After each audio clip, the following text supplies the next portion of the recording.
Waalaikumsalam warahmatullahi wabarakatuh.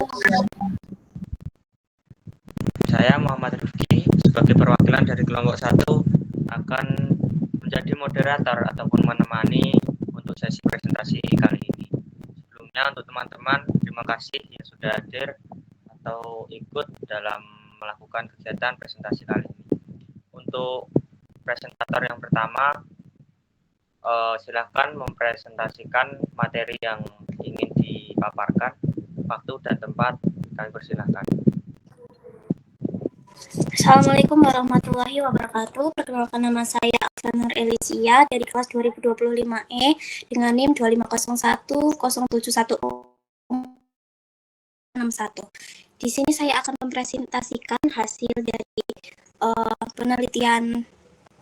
dari tugas literasi digital, yaitu tentang kepemimpinan kepala sekolah untuk literasi unggul. Nah, sebelumnya selamat malam semuanya. Selamat malam semuanya. Pada kesempatan kali ini saya akan mempresentasikan infografis yang berjudul Kepemimpinan Kepala Sekolah untuk Literasi Unggul. Infografis ini menggambarkan bagaimana peran kepala sekolah sangat penting dalam menciptakan budaya literasi yang unggul di lingkungan sekolah. Nah, di sini ada poin pertama, yaitu energi kepemimpinan aktif. Bagian pertama adalah energi kepemimpinan aktif. Kepala sekolah dengan energi tinggi akan terlibat langsung dalam kegiatan literasi, bukan hanya memberi perintah dari atas. Misalnya, kepala sekolah itu ikut memantau kegiatan membaca, berdialog dengan guru, dan serta memastikan program literasi berjalan dengan konsisten. Nah, guru dan siswa. Nah, selanjutnya, kepala sekolah juga harus mampu memotivasi guru dan juga siswa. Bentuknya bisa berupa pemberian apresiasi, penyusunan visi bersama, dan juga dukungan terhadap kebutuhan belajar. Hal ini penting supaya semangat literasi tumbuh dalam diri guru dan juga siswa paksaan. Nah, untuk poin ketiga yaitu eksekusi program cepat. Nah, kepala sekolah harus sigap dalam mengambil keputusan strategis dan juga mengatasi kendala di lapangan. Dengan begitu, program literasi sekolah bisa berjalan lancar dengan tepat sasaran tanpa menunggu terlalu lama. Nah, poin yang keempat yaitu target literasi berkelanjutan. Nah, kepala sekolah itu perlu membuat target yang jelas dan terukur agar bisa mendorong peningkatan mutu pendidikan secara bertahap dan juga secara konsisten. Nah, untuk 5 yaitu peran kunci motivator. Nah, di sini peran sebagai motivator utama yang mendorong inovasi serta partisipasi aktif dari semua warga sekolah. Jadi bukan hanya guru bahasa yang berperan dalam literasi, melainkan juga seluruh elemen sekolah juga ikut terlibat. Nah, untuk poin ke-6 yaitu pengambilan keputusan berbasis kolaborasi. Nah, kepala sekolah tidak bekerja sendiri, tetapi juga berdiskusi dengan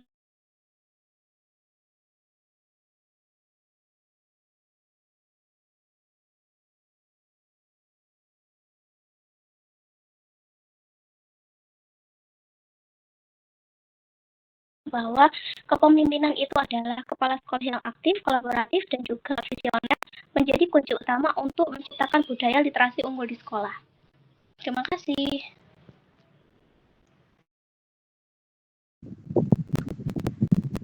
Terima kasih untuk Mbak Elsia yang sudah menjelaskan materi tersebut. Tentunya materi tersebut itu sangat menarik dan memberi informasi bagi kita semua. Selanjutnya untuk presentator kedua, silahkan memperkenalkan dan menjelaskan materi yang ingin disampaikan. Waktu dan tempat saya persilahkan.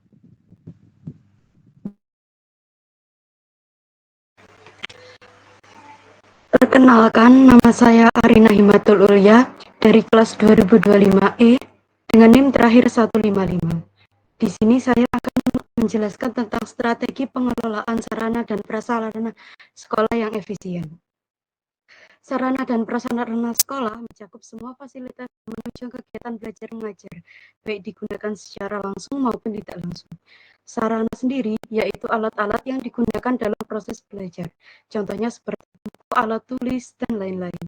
Sedangkan prasarana adalah fasilitas pendukung proses belajar agar berjalan dengan baik. Contohnya yaitu ruang kelas, laboratorium, dan lain-lain. Selanjutnya ada tujuan pengelolaan sarana dan prasarana. Pengelolaan sarana dan prasarana sekolah memiliki beberapa tujuan, yaitu yang pertama, menjamin ketersediaan fasilitas yang memadai dan berfungsi baik untuk proses belajar. Selanjutnya, meningkatkan efektivitas dan efisiensi dalam pembukaan sumber daya sekolah. Yang ketiga, ada menjaga keberlanjutan fasilitas agar tetap siap digunakan saat setiap saat. Selanjutnya, mendukung penciptaan lingkungan belajar yang nyaman, aman, dan yang ketiga ada prinsip pengelolaan efisien. Perlu diterapkan beberapa prinsip dasar. Yang pertama yaitu prinsip pencapaian tujuan. Semua fasilitas harus siap digunakan ketika diperlukan dalam kegiatan pembelajaran. Yang kedua ada prinsip efisiensi. Proses pengadaan harus dilakukan dengan perencanaan matang agar barang berkualitas bisa diperoleh dengan biaya yang wajar dan digunakan secara hemat. Yang ketiga ada prinsip administratif. Seluruh kegiatan harus mengikuti aturan resmi seperti PP nomor 27 tahun 2014 dan Kemendiknas nomor 24 tahun 2007.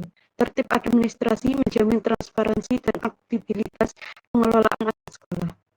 Dan yang keempat ada prinsip kejelasan tanggung jawab. Setiap orang yang terlibat harus memahami perannya masing-masing agar pekerjaan lebih terarah dan efektif. Yang terakhir ada prinsip kekohesifan atau koordinasi. Semua pihak di sekolah harus bekerja sama dan saling mendukung agar pengelolaan berjalan secara efisien. Yang terakhir ada strategi pengelolaan sarana dan prasarana yang efisien. Yang pertama ada perencanaan. Tahap ini merupakan langkah awal untuk menentukan kebutuhan fasilitas sekolah. Langkah-langkahnya meliputi menganalisis kondisi dan kebutuhan sarana berdasarkan rapor mutu sekolah. Yang kedua ada menyusun rencana kerja sekolah. Yang ketiga ada menentukan skala prioritas sesuai tingkat kebutuhan dan kemampuan anggaran. Kedua ada penggadaan. Penggadaan dilakukan untuk memenuhi kebutuhan sarana dan prasarana yang telah direncanakan sebelumnya. Metode penggadaan dapat penerimaan bantuan, penyewaan atau pinjaman sementara, dan pendahuluan pemekaran atau perbaikan barang lama. Yang selanjutnya ada inventarisasi dan penilaian. Setiap barang yang dimiliki sekolah wajib dicatat dan inventaris agar mudah dipantau. Kegiatan tersebut meliputi pencatatan identitas barang, pembuatan daftar milik sekolah, dan pemeliharaan data. Yang keempat ada pemanfaatan. Pemanfaatan adalah upaya menggunakan seluruh fasilitas yang ada sesuai fungsi dan kebutuhan sekolah. Langkah-langkahnya yaitu yang pertama menyusun jadwal penggunaan ruang dan alat pembelajaran. Kedua mengatur pembagian waktu pemakaian antar kelas atau antar guru. Ketiga mendorong kerjasama antar pengguna agar fasilitas tidak dibiarkan mangkrak. Yang kelima ada pemeliharaan. Pemeliharaan dilakukan agar sarana dan prasarana tetap dalam kondisi baik dan siap digunakan. Yaitu terdiri dari dua jenis. Yang pertama pemeliharaan rutin seperti pembersihan, pengecekan, dan perbaikan jalan. Yang kedua ada pemeliharaan berkala seperti pengecekan, servis alat, dan pemeriksaan sistem listrik. Yang keenam ada penghapusan. Barang-barang yang sudah rusak, berat atau tidak dapat digunakan lagi harus dihapus dari daftar inventaris. Penghapusan barang membantu menerbitkan administrasi dan penghematan ruang pembangunan. Yang terakhir ada pelaporan dan evaluasi. Setiap kegiatan pengelolaan harus dilakukan secara berkala untuk memantau perkembangan dan kondisi fasilitas sekolah. Isi laporan biasanya mencakup data dan kondisi terkini, barang masuk dan keluar, dan kendala dan rekomendasi perbaikan. Pelaporan yang penting membantu pihak sekolah melakukan evaluasi dan perencanaan lanjutan dengan data yang valid. Sekian dari saya, terima kasih. Terima kasih untuk Mbak Elena telah menjelaskan atau memaparkan materi tersebut. Tentunya kita tahu bagaimana sarana dan prasarana ini sangat penting bagi keberlangsungan pembelajaran di sekolah. Terima kasih. Untuk materi selanjutnya, silakan menjelaskan materi yang ingin disampaikan. Waktu dan tempat saya silakan.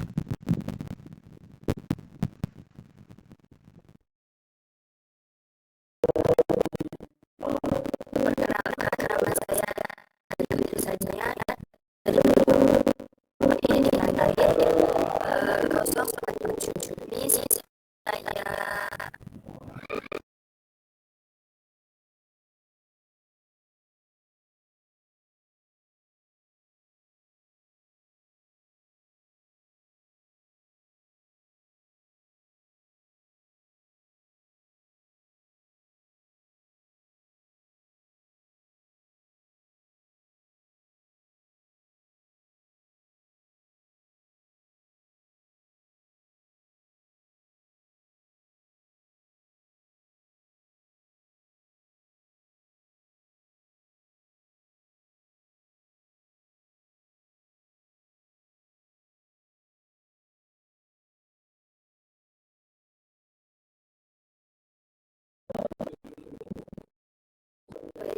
ulangi lagi. Kenalkan, nama saya Aditya Sajanya dari kelas 2025 ini dengan NIM terakhir 047. Di sini saya akan menjelaskan tentang nilai karakteristika.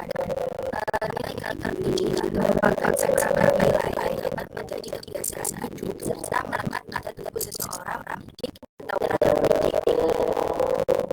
Pendidikan juga pendidikan juga manfaat bagi kita semua selalu sesuai dengan kerja. Penempatan pendidikan yang dilakukan di Indonesia sudah sejak lama merupakan adalah pendidikan. Hanya saja pada tanda-tandanya kesaksikan oleh pendekatan positif yang bersifat pragmatis sehingga penilaian sikap yang berorientasi pada karakter yang dijelaskan. Menurut Kementerian Pendidikan dan Kebudayaan, nilai pendidikan terbagi menjadi 18 yang harus dikembangkan di setiap jenjang dan setiap pendidikan di daerah. Yang pertama yaitu sifat religius, dan yang kedua ada nilai pendidikan jujur, dan yang ketiga toleransi, dan selanjutnya disiplin, kerja keras, dan yang keenam kreatif, dan yang ketujuh mandiri, dan yang kedelapan demokratis, dan yang selanjutnya tahu, dan yang ke-10 nasionalisme, dan yang ke-11 cinta tanah air, dan 12 menghargai prestasi, dan yang ke-13 yaitu komunikatif, dan yang ke-14 cinta damai, dan yang ke-15 rasa baca, dan yang ke-16 pendidikan, dan yang ke-17 studi sosial, dan yang terakhir yaitu tanggung jawab. Dari 18 karakter tersebut dalam rangka diimplementasikan gerakan penguatan pendidikan karakter diistilahkan menjadi 5 mindset pendidikan karakter, yaitu yang pertama nilai religius, mencerminkan sikap beribadah terhadap Tuhan Yang Maha Esa yang diwujudkan dalam melaksanakan ajaran agama dan kepercayaan. Nilai ibadah agama dan kepercayaan lainnya disertai rukun dan damai dengan agama lain. Nilai karakter religius ini dengan sekaligus. Dan yang kedua yaitu nilai karakter nasionalis. Nilai karakter nasionalis ini merupakan kemampuan cara berpikir kita bersikap dan berbuat untuk menunjukkan kesetiaan, kepedulian, dan penghargaan yang tinggi terhadap bahasa, lingkungan, fisik, sosial, budaya, dan ekonomi maupun politik bangsa. Nilai ini juga menempatkan kepentingan bangsa dan negara di atas kepentingan diri dan kelompoknya. Dan yang ketiga yaitu mandiri. Nilai karakter mandiri ini merupakan sikap dan perilaku tidak bergantung kepada orang lain dan merealisasikan harapan, mimpi, dan cita-cita. Nilai ini juga menunjukkan jagat antara gaya profesional, kreatif, keberanian, dan keseharian. Yang keempat yaitu nilai gotong. Nilai gotong merupakan cerminan tindakan menghargai semangat kerjasama dan membangun menyelesaikan persoalan menjalin komunikasi dan persahabatan. Kegotong royongan ini perlu dikembangkan. Yang perlu dikembangkan adalah sifat yang inklusif, komitmen atas musyawarah mufakat, solidaritas, empati, anti diskriminasi, anti kekerasan, dan serta kerelaan. Dan yang terakhir yaitu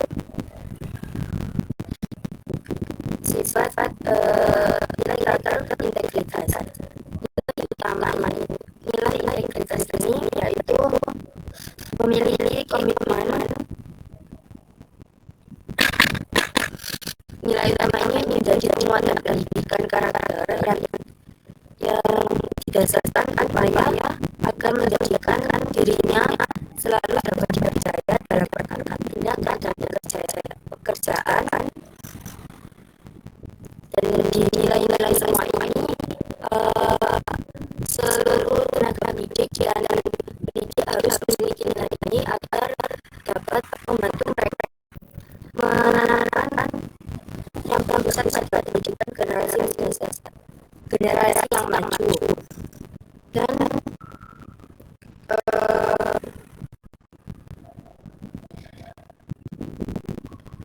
Dan sebagai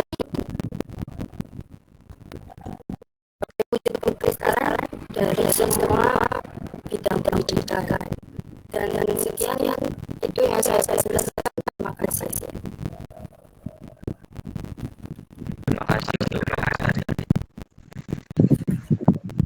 Kita tahu bahwa nilai-nilai tersebut yang telah dijelaskan oleh Pak Azari sangat penting untuk kita tanamkan di diri kita ya.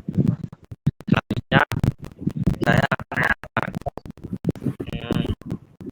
infografis yang berjudul Statistik Pendidikan Indonesia tahun 2024-2025. Infografis ini menampilkan data penting mengenai kondisi pendidikan di Indonesia untuk saat ini. Seperti yang sudah saya tampilkan, berdasarkan data yang tercantum, presentasi penduduk Indonesia usia 15 tahun ke atas yang lulus SMA itu hanya mencapai 30,85%. Ini menunjukkan bahwa sekitar sepertiga masyarakat telah menentukan pendidikan menengah ke atas. Sementara itu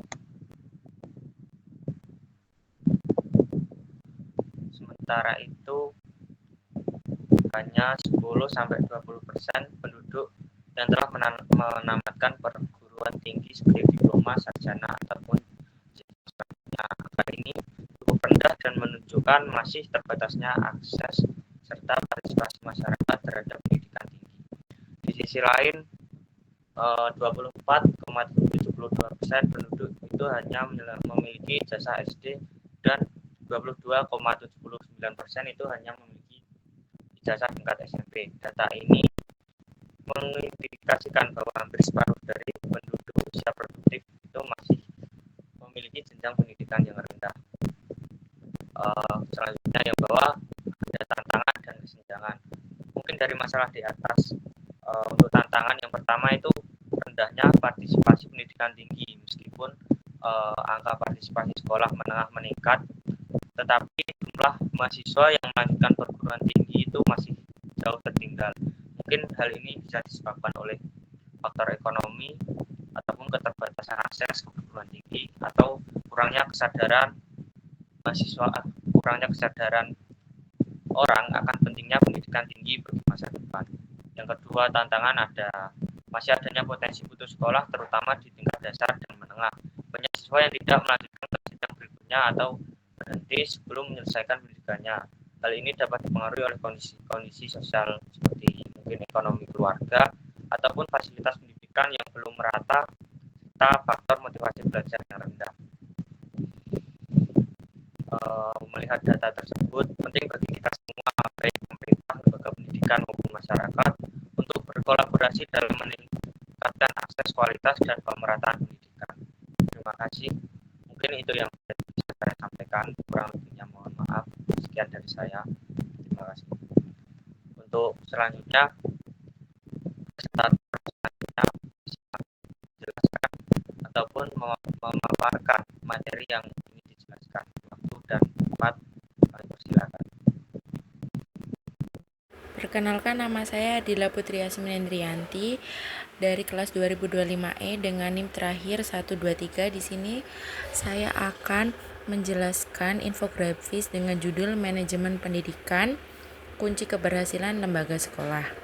Materi ini membahas bagaimana manajemen pendidikan yang baik dapat menentukan keberhasilan sebuah sekolah dalam mencapai tujuan pendidikannya. Manajemen pendidikan adalah pengelolaan sumber daya sekolah untuk mencapai tujuan pendidikan secara efektif dan efisien. Artinya, seluruh sumber daya yang ada di sekolah, baik guru, siswa, sarana, maupun anggaran, harus dikelola secara terencana agar tujuan pendidikan bisa tercapai dengan hasil yang maksimal namun tetap efisien. Tujuan utama manajemen pendidikan adalah meningkatkan mutu pendidikan agar proses belajar mengajar menghasilkan lulusan yang berkualitas. Yang kedua, mengoptimalkan sumber daya, semua potensi di sekolah digunakan sebaik mungkin. Yang ketiga, menciptakan sekolah yang unggul. Sekolah mampu bersaing dan memberikan pelayanan pendidikan terbaik. Selanjutnya ada kunci keberhasilan. Ada 3 faktor penting yang menjadi kunci keberhasilan manajemen pendidikan. Yang pertama, kepemimpinan kepala sekolah yang visioner. Pemimpin harus memiliki visi jauh ke depan dan mampu mengarahkan sekolah menuju visi tersebut. Yang kedua, perencanaan strategis dan evaluasi berkelanjutan. Semua kegiatan sekolah harus direncanakan dengan matang dan dievaluasi secara rutin. Yang ketiga, pengembangan guru dan tenaga kependidikan. Guru perlu terus diberi pelatihan dan pengembangan profesional agar kualitas pembelajaran meningkat. Selanjutnya ada peran kepemimpinan dalam manajemen pendidikan.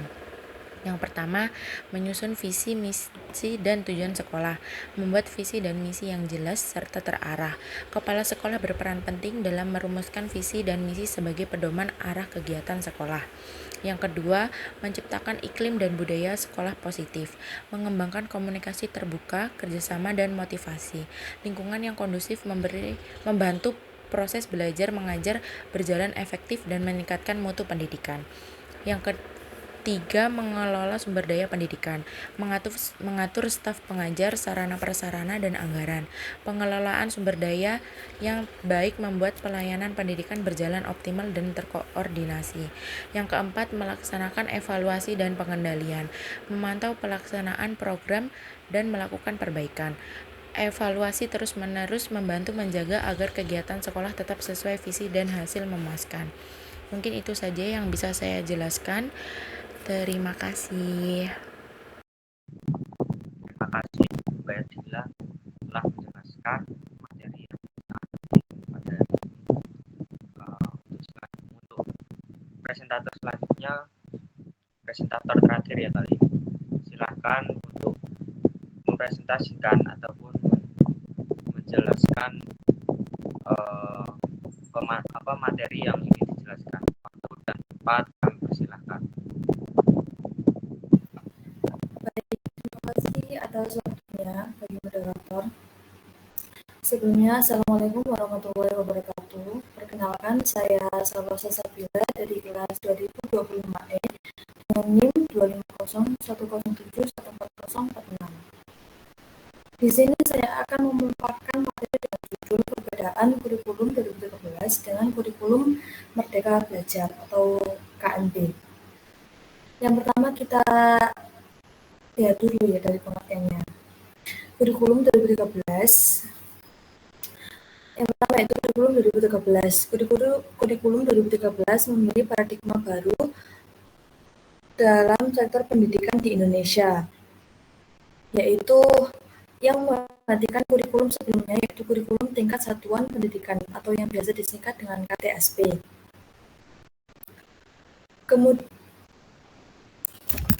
Lalu, yang menekankan pada pengembangan karakter, keterampilan, dan pemahaman yang mendalam. Nah, di kurikulum 2013 yang telah disusun oleh pemerintah, di kurikulum ini lebih menekankan pada pembentukan karakter siswa, seperti sikap, dan lain sebagainya.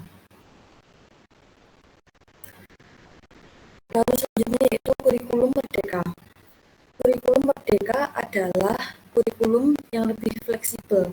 Maksudnya fleksibel yaitu kurikulum Merdeka itu lebih terbuka, lebih memberikan kebebasan kepada sekolahnya dan guru untuk merancang suatu pembelajaran sesuai dengan kebutuhan siswa dan juga potensi siswa. Lalu kurikulum Merdeka juga berpusat pada siswa. Artinya kurikulum Merdeka siswa diberikan kebebasan untuk belajar. Maksudnya itu kebebasan itu tidak hanya dari guru saja. Kalau kurikulum 2013 kan sumber pembelajaran itu atau materi hanya dari guru. Kalau di kurikulum Merdeka, sumber pembelajaran siswa itu dibebaskan, tidak hanya dari guru saja, melainkan mungkin dari internet, lingkungan, dan lain sebagainya. Yang menekankan pada penguatan karakter dan kompetensi esensial melalui pembelajaran yang lebih mendalam. Tidak hanya teori saja, juga melalui praktik. Lalu selanjutnya saya akan menjelaskan perbedaan kurikulum 2013 dengan kurikulum Merdeka. Yang pertama itu dari aspek fokus pembelajaran, kurikulum Merdeka pembelajarannya berbasis proyek. Nah, di kurikulum Merdeka, pembelajarannya itu pembelajaran nyata dan tidak hanya dari teori saja, namun siswa juga mempraktekkan atau membuat suatu kegiatan maupun lain sebagainya.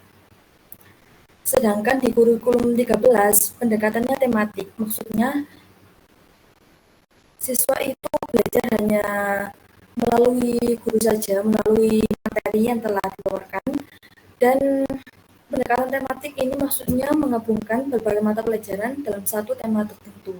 Biasanya kan di anak SD dulu waktu kurikulum 2013 ada mata pelajaran tematik ya, itu kan ada beberapa mata pelajaran yang dijadikan dalam satu buku, misalnya bahasa Indonesia, IPA, IPS.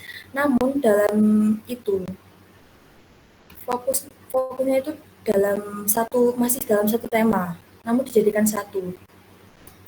Selanjutnya yaitu prinsip pembelajaran. Prinsip pembelajaran kurikulum Merdeka yaitu kemandirian, keberagaman, dan karakter. Maksudnya siswa diberi peluang untuk mengatur cara belajarnya sendiri. Jadi siswa bisa mengatur cara belajarnya sendiri sesuai dengan potensinya, dan mungkin kan biasanya kan cara belajar setiap siswa kan berbeda-beda. Mungkin ada yang belajarnya dari mendengarkan dan lain sebagainya. Jadi siswa diberi kebebasan. Lalu untuk prinsip pembelajaran kurikulum ke-13 yaitu fokus pada pembentukan karakter dan moral, dengan fokus pada nilai-nilai sikap. Lalu struktur kurikulum Merdeka itu fleksibel dan lebih terbuka. Maksudnya memungkinkan sekolah sesuai yang saya jelaskan tadi, memungkinkan sekolah untuk menyesuaikan dengan kondisi siswa dan kebutuhan lokal. Dan struktur kurikulum ke-13 yaitu tematik dan muatan lokal. Ini sesuai dengan aturan pemerintah yang sudah jadi kurikulum ke-13 itu materinya itu sesuai dengan aturan yang telah ditetapkan oleh pemerintah. Lalu penggunaan teknologi, kurikulum Merdeka Belajar mengintegrasikan teknologi dalam pembelajaran seperti platform digital dan media interaktif. Jadi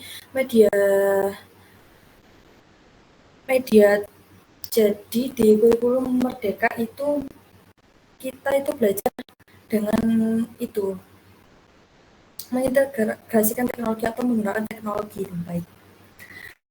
Lalu di kurikulum 13 hanya pemanfaatan teknologi saja. Lalu selanjutnya yaitu jadi teknologi hanya dimanfaatkan. Lalu selanjutnya yaitu penilaian. Di kurikulum Merdeka Belajar, nilainya berbasis kompetensi portofolio. Maksudnya nilai tidak hanya dari nilai tes tertulis saja atau ujian, tetapi juga dari hasil proyek suatu siswa, praktek-praktek dan lain sebagainya. Sedangkan di kurikulum K13 beragam, namun biasanya di kurikulum K13 itu lebih apa ya? Lebih ke ujian nasionalnya itu sebagai tolak ukur hasil belajar siswa. Lalu koneksi dengan industri. Kurikulum Merdeka berkolaborasi dengan dunia industri agar pembelajaran relevan dengan dunia kerja. Jadi biasanya di SMK kan ada itu ya, PKL. Nah, kalau di kurikulum Merdeka menggunakan itu untuk agar siswa itu bisa merasakan dunia kerja itu seperti apa dan bagaimana. Nah, di kurikulum K13 tidak terlalu tekanan, maksudnya itu di kurikulum K13 itu hanya teori saja, ada praktik langsung di dunia kerja. Nah, yang terakhir yaitu peningkatan kualitas guru. Di kurikulum Merdeka Belajar, guru pelatihan dan pengembangan. Jadi guru itu mengikuti pelatihan juga pembinaan agar untuk kompetensi development agar guru itu lebih kreatif, inovatif, dan dapat menjadi fasilitator siswa sesuai dengan perkembangan zaman. Di kurikulum K13, pembinaan karakter guru, bukan pengembangan inovasi dan pembelajaran. Jadi bisa disimpulkan bahwa kurikulum 2013 menekankan pada pembinaan karakter atau pembentukan karakter siswa, sedangkan di kurikulum mereka siswa dibebaskan untuk belajar sesuai dengan kemampuannya masing-masing. Sekian dari saya, terima kasih. Assalamualaikum warahmatullahi wabarakatuh.